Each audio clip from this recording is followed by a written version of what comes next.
of that disease of mind. Kote inokutunuulira oba omuntu omuwawaabirwa yali alina obulwadde bw'obwongo akaseera ako, ate alina okukakasa nti akaseera ako omuwawaabirwa yali tasobola kumanya nti bye yali akola byali bikyamu oba bituufu, ate alina okulaba oba yali amanyi nti byonna bye yali akola byali bikyamu oba bituufu. As a result of the disease of the mind. Olw'ensonga y'obulwadde bw'obwongo. From the onset, I need to state that the accused person was the only one who testified that on 2nd April 2026, when he committed this heinous crime, he was not mentally okay. Okuva omuwawaabirwa ye yekka eyawadde obujulizi okugamba nti ku lunaku olwo nga 2/2026 nti omutwe gwe gwali si mulungi, tategeera bulungi. As already indicated, he did not state what he was suffering from, apart from the claim that he was under immense stress from the period between January to March 2026, as a result of the people whom he occasionally referred to as his friends. Teyayogera kiki kyali kimuluma okujjako okugamba nti wakati w'omwezi ogwa January okutuusa ogwokusatu nti yali mwenyamivu ng'alina abantu byayogerako nga nti bali mikwano gye. But like I already mentioned, he chose to conceal the identities of those people from court. Naye yasalawo n'akweka amannya g'abantu abo n'atagabuulira kooti. I will note at this point that I keenly observed the accused person as he gave his evidence, and I could see that he was withholding some information.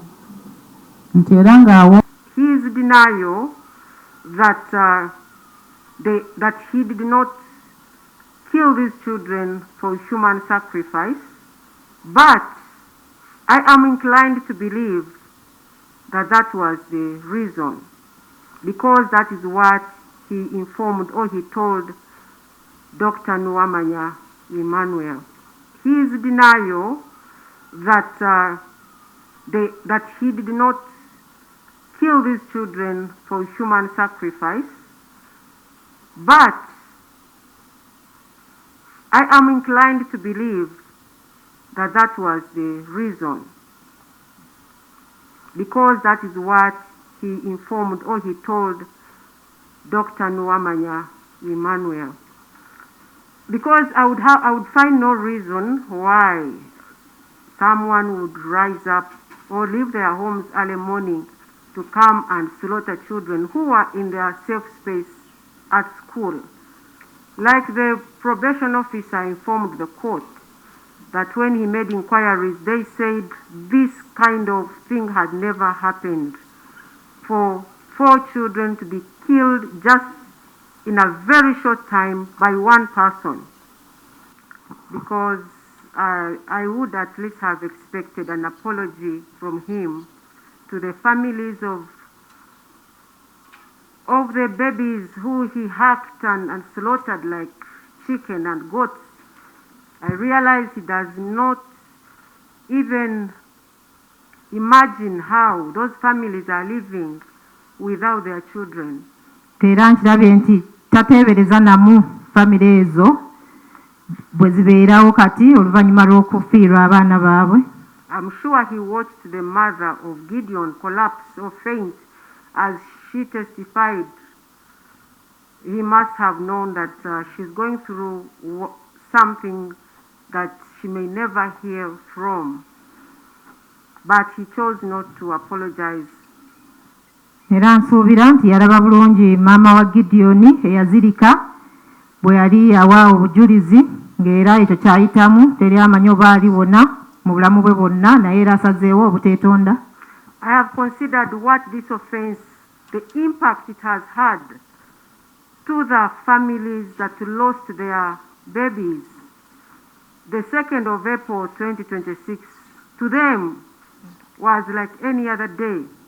They dropped their children to school only to find dead bodies. I take it you have nothing? Yes, my lord. I don't have anything to say to the honorable court. Oweekitiibwa sirina kyakwogera. Broken and dysfunctional families always leads to broken and dysfunctional people.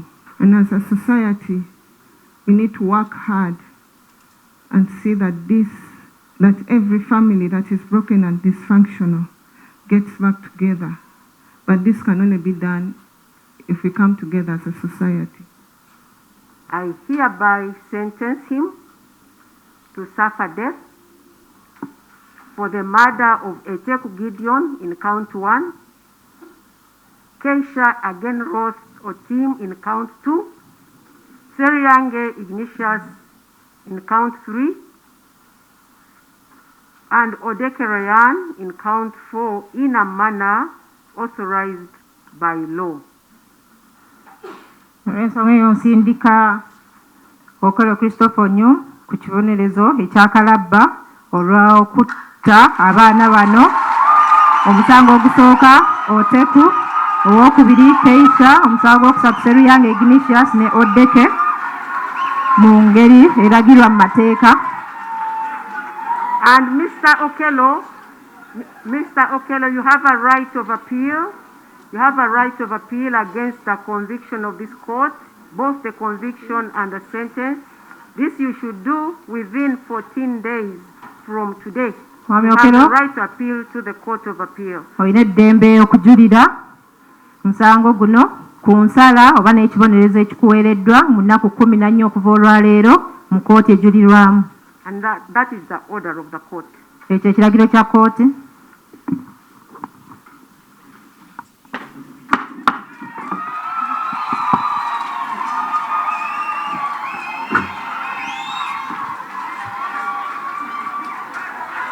Judgment, I emphasized how gruesome and brutal and heinous this offense was,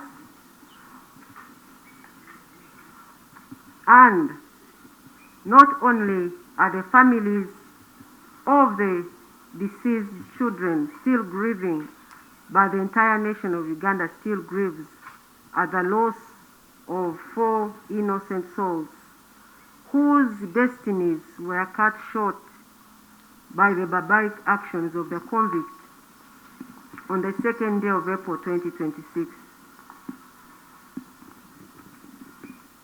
Era mu nsala yange nannyonnyodde nti engeri abaana bano abattibwa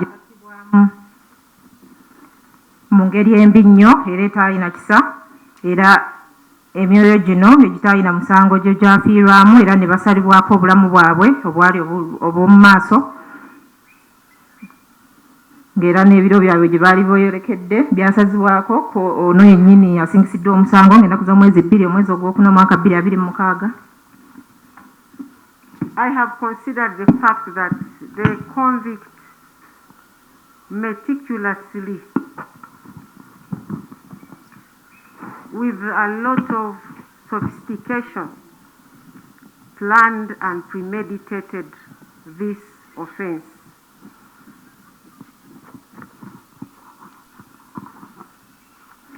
Era kirabye nti asingisiddwa omusango ono yeeteekateeka bulungi era n'atuukiriza enteekateeka ye ey'okuzza emisango gino.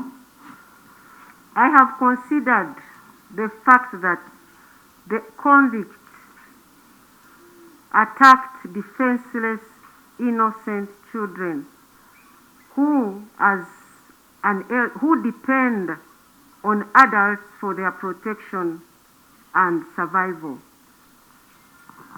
Era neetegeeza nti asingisiddwa omusango ono yalumbagana abaana bano abaali batasobola kwerwanako, nga bo okwerwanako kaabwe batunuulira bantu bakulu abasobola okuba nga babakuuma.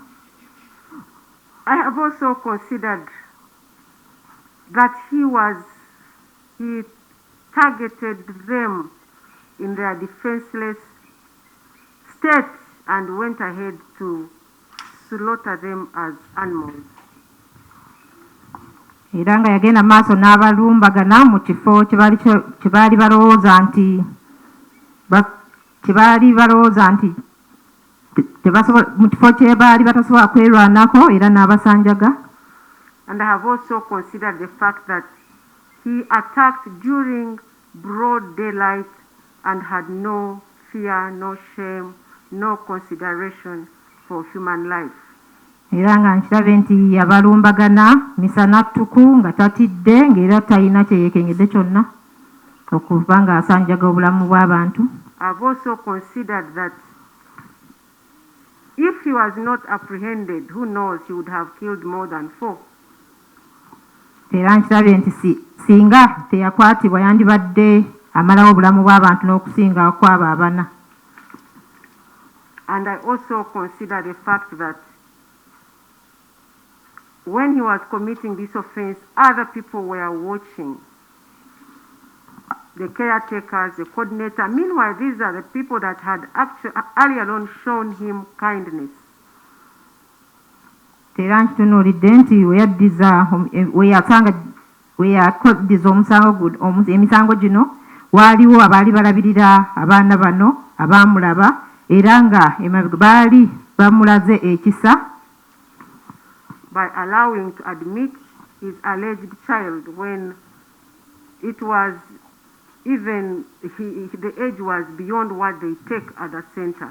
Nga baali bakkiriza n'okuwa omwana we ekifo wadde nga yali asussa mu myaka bo gye batwala mu kifo ekyo. I have also considered that the convict has not shown any remorse at all. Era ndabye na kino nti that will not only speak to him, but also to those friends of his whose identities he refused to disclose, and any other person in this country who believes in sacrificing blood for wealth.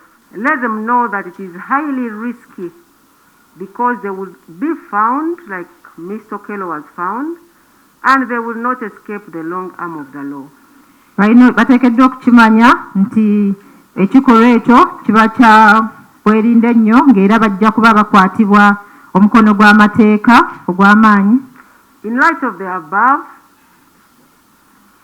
I have found no reason why I should not sentence Mr. Okello